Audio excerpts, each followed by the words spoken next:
Welcome back to Men and the City. In today's video, I want to talk about charisma. More specifically, I want to look at it through the prism of masculinity. So today's topic is going to be Masculinity Reimagined, a time for charisma. Now, the motivation for this video comes from a Russell Brand talk.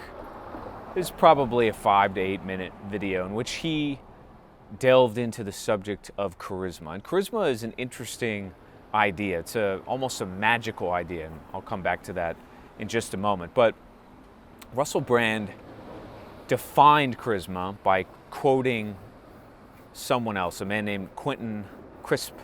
And Quentin Crisp said that charisma is the ability to influence others without logic. That's an interesting way of looking at it. I don't think that quite does it justice. But then Russell Brand went on to list 3 or 4 basic principles that parameterize or characterize charisma. The first was to be present in the moment, to absorb the circumstances that you're in to the fullest and maximize your engagement with that moment when it arises. The second was to listen, to again, fully engage with your surroundings and pay keen attention, to be observant. And the third was to be of service. Now, I don't quibble with any of those characteristics or principles. They're virtuous, to be sure. But I don't quite think that's what charisma is all about. And I think it's particularly relevant for us because we, as men, are focused on masculinity, or more precisely on this channel, we talk about Neo-Masculinity. Now, I want to frame what Russell Brand said, his definition and the principles that he's advocating within the context of the age of prosperity versus the age of scarcity. So for those of you that are new to my channel, I have framed the period that we're in terms of a transition away from what I call the age of prosperity, which is an age of entitlement, an age of materialism, an age of abundance, an age of empathy, tolerant, all of the mainstream values that we hear ad nauseum today, and the age of scarcity, which for all intents and purposes is the antithesis or the mirror image of that. And I have gendered these epochs. The age of prosperity is the age of the feminine.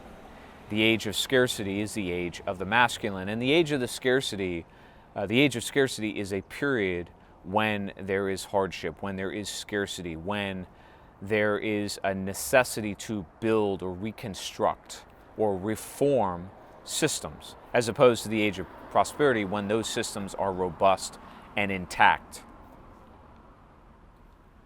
The way Russell Brand defined or framed or parameterized charisma, by being present, by listening, by being of service, I thought was a very feminine way of looking at what I think is a very masculine principle, and that is charisma.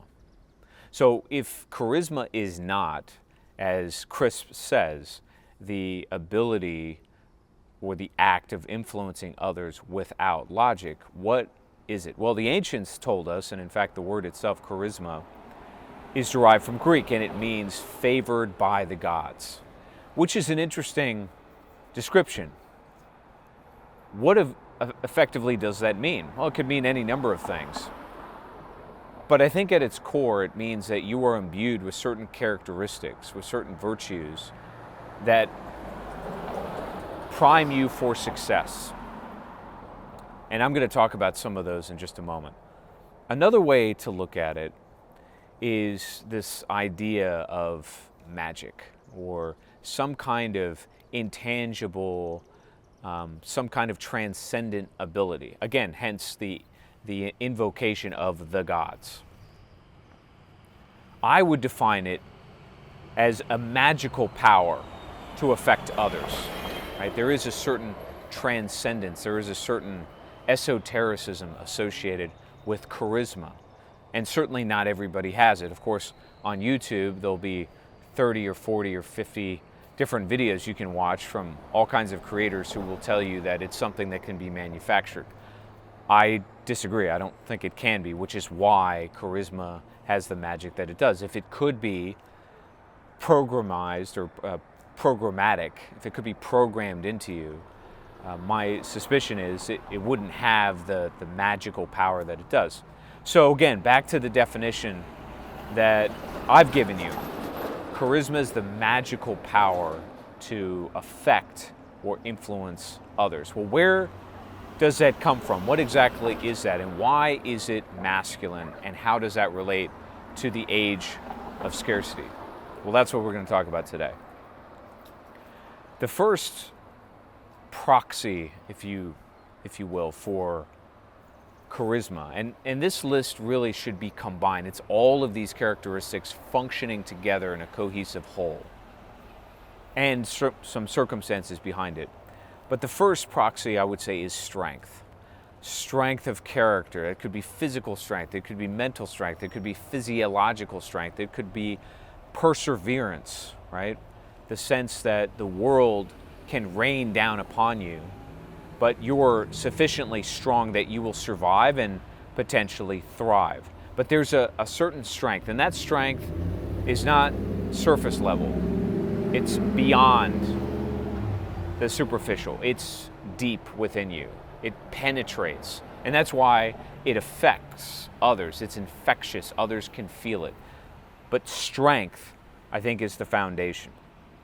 And again, when you think about it in terms of divine privilege or divine favoritism, being favored by the gods suggests that they have imbued you with certain traits that are strong, right? And that's again why we have this abstract idea of charisma embodied in a strong leader or a strong person. And again, I think that is masculine energy. So that's number one, is strength. The second is self-control.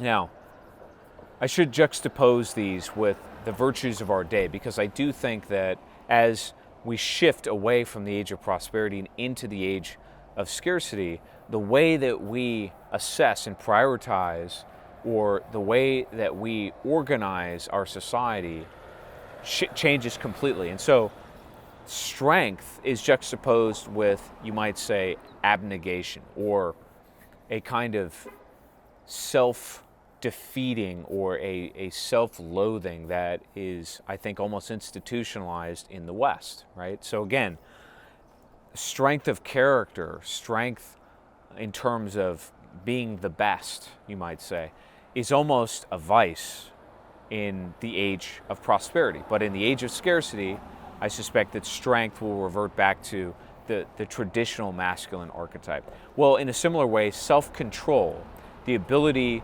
to delay gratification, to practice discipline and austerity, to go through hardship and focus on the long term rather than the short term, is in many respects the mirror image of self-indulgence. And we live in a time of self-indulgence, don't we? We live in a time in which we need more all the time. We need a bigger TV, we need a nicer car, we need a more attractive girlfriend, we need multiple girlfriends, we need multiple homes, so forth and so on. It is a culture of self-indulgence, of instant gratification. We want these things right away, and we want a 10-step program that's going to deliver them to us. So number two is self-control, but it's self-control centered in the individual that delays gratification and embraces discipline, okay? Thirdly is courage rather than conformity. So again, we live in a time in which in order to get along, you have to go along, right? In order to climb the corporate ladder, you have to acquiesce. You have to accept or buy into or imbibe whatever the groupthink happens to be. And if you don't, there are consequences for that. Well, courage is the mirror image of that. And courage is the ability to stand on your own. It's the ability to resist the groupthink in favor of what you really believe. It's truth-telling. That, again, feeds into this charismatic archetype. Fourth is the ability to bond, you might say communally, with others, with other men, with other people in your environment, in your family, in your extended family, whatever the case may be, as opposed to Machiavellianism, right? So today, we use people as a means to an end. We don't really think of relationships, especially in the West, in the developed world. We don't think of relationships as something to invest in over the long term unless we can extract some value from it. And usually that's material value. A person is a bridgeway in the age of prosperity to getting that job or getting into that gated community or getting into that exclusive club or resort. But in the age of prosperity, as the paradigm of charisma shifts, it's going to shift in favor of a stronger bond that's not about instant gratification or maximizing utility, but it's about shared values, common experience, shared history, and a long-term bond. Loyalty, you might say. The fifth is polarity. Now, polarity is a very important idea. In today's day and age, in the age of prosperity, polarity is a negative, right? Because it's a force of repulsion. It almost repels others that don't share your point of view or necessarily find you all that interesting or attractive or whatever. But polarity is power, it's strength. And polarity feeds into charisma as well. Because when you affect others, affecting them doesn't necessarily mean that they love you or that they gravitate towards you. It could mean that they fear you.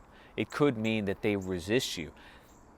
Either way, you are making an impact. And you can see that polarity is increasingly working to the advantage of people. It works to the advantage of YouTubers. It is increasingly working to the advantage of politicians. And that, again, suggests that we're moving into a different age. But it speaks to that charismatic force.